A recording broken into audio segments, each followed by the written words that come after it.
ಕಾರಟಗಿಯಲ್ಲಿ ವಿವಿಧ ಮಹಿಳಾ ಸಂಘಟನೆಯಿಂದ ಪ್ರತಿಭಟನೆ. ಕೊಪ್ಪಳ ಜಿಲ್ಲೆಯ ಕಾರಟಗಿ ಪಟ್ಟಣದಲ್ಲಿ ಪ್ರತಿಭಟನೆ. ಮೇಣದ ಬತ್ತಿ ಹಿಡಿದು ಪ್ರತಿಭಟನಾ ಮೆರವಣಿಗೆ ಮಾಡಿದ ಮಹಿಳೆಯರು. ಪಟ್ಟಣದ ಬಸ್ ಸ್ಟ್ಯಾಂಡ್ ಮುಂದೆ ಪ್ರತಿಭಟನೆ. ಹಾಡು ಹಗಲೇ ಈ ಕೃತ್ಯವೆಸಗಿದ ಫಯಾಜ್ನನ್ನ ಗಲ್ಲಿಗೇರಿಸುವಂತೆ ಒತ್ತಾಯ. ಮೆರವಣಿಗೆಯಲ್ಲಿ ವಿವಿಧ ಮಹಿಳಾ ಸಂಘಟನೆ ಮತ್ತು ಕಾರಟಗಿ ನಾಗರಿಕರು ಭಾಗಿ. ಮುಸ್ಲಿಂ ಸಮುದಾಯ ಸೇರಿದಂತೆ ವಿವಿಧ ಸಂಘಟನೆಗಳು, ಮಹಿಳಾ ಹೆಜ್ಜೆ, ಚಿರನೂತನ ಮಹಿಳಾ ಸಂಘ, ನಾಗರಿಕರು, ಕನ್ನಡ ಪರ ಸಂಘಟನೆಗಳು, ಹಿಂದೂ ಜಾಗರಣ ವೇದಿಕೆ, ಮುಸ್ಲಿಂ ಸಂಘಟನೆ ಸೇರಿತ್ತು.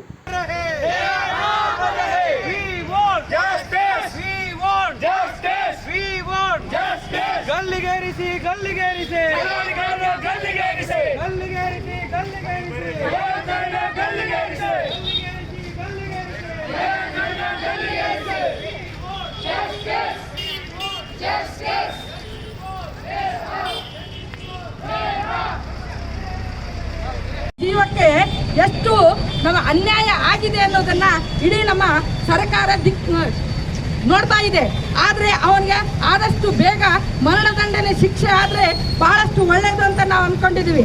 ಆದರೆ ಇನ್ನೂ ಅವರನ್ನು ಏನು ಮಾಡಲಾರ್ದ ಬಿಟ್ಟಿರೋದೇ ನಮ್ಮ ವ್ಯವಸ್ಥೆ ಹಾಗಾಗಿದೆ. ನತದೃಷ್ಟ ಕರ್ನಾಟಕ ನಮ್ಮದು. ಇದು ನತದೃಷ್ಟ. ಒಂದು ಹೆಣ್ಣನ್ನ ಪೂಜಿಸ್ತಾ ಇದ್ದೀವಿ, ಒಂದು ಹೆಣ್ಣಿಗೆ ಗೌರವ ಇದೆ. ತಲತಲಾಂತರದಿಂದ ನೋಡಿ ನೀವು ಪುರಾಣ ಪುಣ್ಯ ಕಥೆಗಳಲ್ಲಿ ಹೆಣ್ಣಿಗೆ ಒಂದು ಗೌರವ ಇದೆ. ಆದರೂ ಕೂಡ ಇಲ್ಲಿ ಒಂದು ಹೆಣ್ಣಿನ ಜೀವಕ್ಕೆ ಬೆಲೆಯೇ ಇಲ್ಲ ಅಂತಾಗಿದೆ.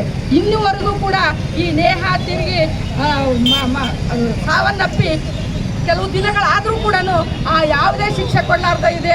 ಹಾಗಾಗಿ ಆದಷ್ಟು ಬೇಗ ಆತನಿಗೆ ಮರಣದಂಡನೆ ಶಿಕ್ಷೆ ಕೊಡಲಿ ಅಂತ ಕೇಳುತ್ತಾ ಎಲ್ಲ ಸಮಸ್ತ ಬಾಂಧವರಿಗೂ ನನಗೆ ಮಾತಾಡಲು ಅವಕಾಶ ಕೊಟ್ಟಿದ್ದಕ್ಕೆ ಅವರಿಗೆ ಧನ್ಯವಾದಗಳು.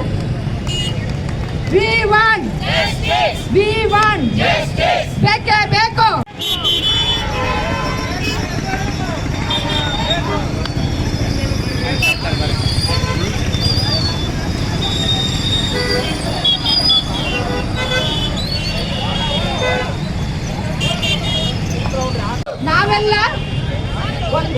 ನಾವೆಲ್ಲ ಒಂದು ಹಿಂದೂ ಒಂದು, ಹಾಗೆ ನಾವೆಲ್ಲರೂ ಒಂದಾಗಿರೋಣ ಅಂತ ಹೇಳುತ್ತಾ ನಾನೊಂದು 2 ಮಾತುಗಳನ್ನು ಮುಗಿಸ್ತೀನಿ. ಧನ್ಯವಾದಗಳು. ಹೆಣ್ಣನ್ನು ಅಗೌರವವಾಗಿ ಕಾಣುವಂತಹ ಎಲ್ಲರಿಗೂ,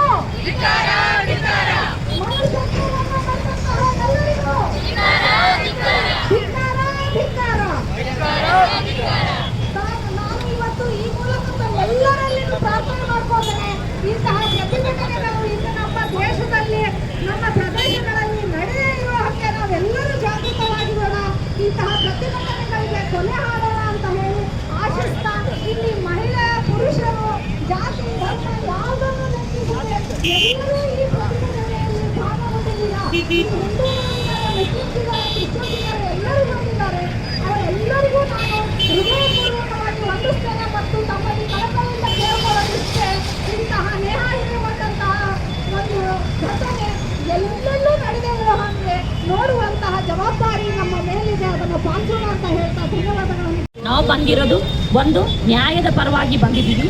ಸೊ ಏನಪ್ಪ ಅಂದರೆ, ಹಾಡು ಹಗಲಲ್ಲೇ ಒಂದು ಜೀವವನ್ನು ಕೊಲ್ಲುವ ಮಟ್ಟಿಗೆ ಒಬ್ಬ ಮನುಷ್ಯ ಬೆಳೀತಾ ಇದ್ದಾನೆ ಅಂದರೆ ಆ ದೇಶದ ಕಾನೂನು ವ್ಯವಸ್ಥೆ ಹೇಗಿದೆ ಅಂತ ನಾವು ತಿಳ್ಕೋಬೇಕು. ಸೊ ಅದಕ್ಕೆ ಹೇಳ್ತಾ ಇರೋದಿಷ್ಟೇ, ಒಬ್ಬ ಮನುಷ್ಯ ಇನ್ನೊಬ್ಬ ಮನುಷ್ಯನನ್ನು ಸಾಯಿಸೋ ರೀತಿ ಇವಾಗ ಕಾನೂನು ವ್ಯವಸ್ಥೆ ಅಥವಾ ಮನುಷ್ಯ ಬೆಳೀತಾ ಇದ್ದಾನೆ ಅಂದರೆ ಆ ದೇಶದಲ್ಲಿ ಕಾನೂನು ವ್ಯವಸ್ಥೆ ಸರಿಯಾಗಿಲ್ಲ ಅನ್ನೋದು ಅರ್ಥ. ಸೊ ಇಷ್ಟೇ ನಾನು ಬೇಡ್ಕೊಳ್ಳೋದು, ಒಬ್ಬ ಮನುಷ್ಯ ಇನ್ನೊಬ್ಬ ಮನುಷ್ಯನನ್ನು ಮುಟ್ಟಬೇಕು ಅಂದರೆ ಭಯ ಪಡಬೇಕು. ಅಂತಹ ಕಾನೂನು ವ್ಯವಸ್ಥೆ ನಮ್ಮ ದೇಶದಲ್ಲಿ ಜಾರಿ ಆಗಬೇಕು. ಒಂದು ಹೆಣ್ಣು ಅಲ್ಲ, ಒಂದು ಜೀವಕ್ಕೋಸ್ಕರ ನಾವು ಬಡದಾಡ್ತಾ ಇದ್ದೀವಿ. ನಮ್ಮ ಕಾರಟಗಿಯಲ್ಲೂ ಸಹ ನ್ಯಾಯದ ಪರ ಹೋರಾಟದ ಸಂಘ ಸಂಸ್ಥೆಗಳಿದಾವೆ ಅಂತ ಹೇಳಕ್ಕೆ ನನಗೂ ಸಹ ಹೆಮ್ಮೆ ಆಗ್ತಾ ಇದೆ. ನಾವೆಲ್ಲರೂ ಬಂದಿರೋದು ಇಲ್ಲಿ ನ್ಯಾಯದ ಪರವಾಗಿ, ಒಂದು ಜೀವದ ಪರವಾಗಿ. ಪ್ಲೀಸ್ ನಿಮ್ಮ ಮನೆ ಹೆಣ್ಮಕ್ಳು ಸಹ ಸೇಫ್ ಆಗಬೇಕು ಅಂದರೆ ನಾವು ಸಹ ನೇಹನ ಪರವಾಗಿ ಹೋರಾಟ ಮಾಡಬೇಕು, ಒಂದು ಜೀವದ ಪರವಾಗಿ ಹೋರಾಟ ಮಾಡಬೇಕು. ಯಾವುದೇ ಧರ್ಮ ಅಥವಾ ಜಾತಿ ಆಗಿರ್ಬೋದು ಅಥವಾ ಯಾವುದೇ ರಾಜಕೀಯದ ಪರವಾಗಿ ನಾವಿಲ್ಲಿ ಹೋರಾಟ ಮಾಡೋಕ್ಕೆ ಬಂದಿಲ್ಲ, ಒಂದು ಜೀವದ ಪರವಾಗಿ ನಾವು ಹೋರಾಟ ಮಾಡೋಕ್ಕೆ ಬಂದಿದ್ದೀವಿ. ಸೊ ಹಾಡು ಹಗಲಲ್ಲೇ ಈ ರೀತಿ ಕೊಲೆಗಳು ನಡೀತಾ ಇದ್ದಾವೆ ಅಂದರೆ ನಾವು ಬದುಕೋದು ಹೇಗ್ರಿ? ಇಷ್ಟು ಕ್ರೂರ ಮೃಗಗಳ ಹತ್ರ ನಾವು ಬದುಕೋಕೆ ಆಗ್ತಾ ಇಲ್ಲ. ಸೊ ಒಂದು ದೇಶದಲ್ಲಿ ಒಂದು ಕಾನೂನು ವ್ಯವಸ್ಥೆ ವ್ಯವಸ್ಥಿತವಾಗಿರಬೇಕು. ಒಬ್ಬ ಮನುಷ್ಯ ಇನ್ನೊಬ್ಬ ಮನುಷ್ಯನನ್ನು ಮುಟ್ಟಬೇಕು ಅಂದರೆ ಸಹ ಭಯ ಪಡಬೇಕು. ಅಂತಹ ಕಾನೂನು ವ್ಯವಸ್ಥೆ ನಮ್ಮ ದೇಶದಲ್ಲಿ ಜಾರಿ ಆಗಬೇಕು ಅಂತೇಳಿ ನಾನು ಕೇಳ್ಕೊಳ್ತಾ ಇದ್ದೀನಿ. ಹಾಗೂ ಪ್ರತಿಯೊಬ್ಬರಿಗೂ ಧನ್ಯವಾದಗಳನ್ನು ಸಹ ಹೇಳ್ತಾ ಇದ್ದೀನಿ.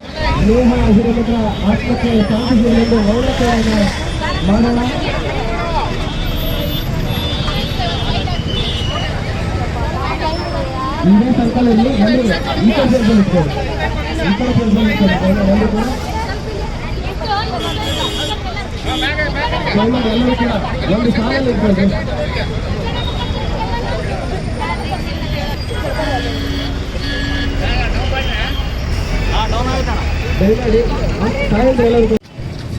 ಇವತ್ತಿನ ವಿಷಯ ನಾವು ಹೇಳಬೇಕಾದ್ರೆ ಬಹಳ ದುಃಖ ಆಗ್ತಿದೆ ನಮಗೆ. ಯಾಕಪ್ಪ ಅಂದರೆ ಒಬ್ಬ ನಿಹಾ ಎಂಬ ಹೌದಾ ಒಬ್ಬ ಹೆಣ್ಣಿಗೆ ಆಯಿತು ನಿಹಾ ಎಂಬ ಒಂದು ಹೆಣ್ಣಿಗೆ ಅಮಾನುಷವಾಗಿ ಕೊಲೆ ಮಾಡಿರುವಂಥ ಫಯಾಜ್ಗೆ ಗಲ್ಲು ಶಿಕ್ಷೆ ಬಿಟ್ಟು ಇನ್ನೂ ಯಾವುದಾದ್ರೂ ಶಿಕ್ಷೆ ಇದ್ರೆ ಕೊಡ್ರಿ ಅಂತ ನಾವು ನಮ್ಮ ವತಿಯಿಂದ ನಾವು ಹೇಳ್ತಾ ಇದ್ದೇವೆ. ಜೈ ಹಿಂದ್. बोलो भारत माता के, बोलो भारत माता के, बोलो भारत माता के।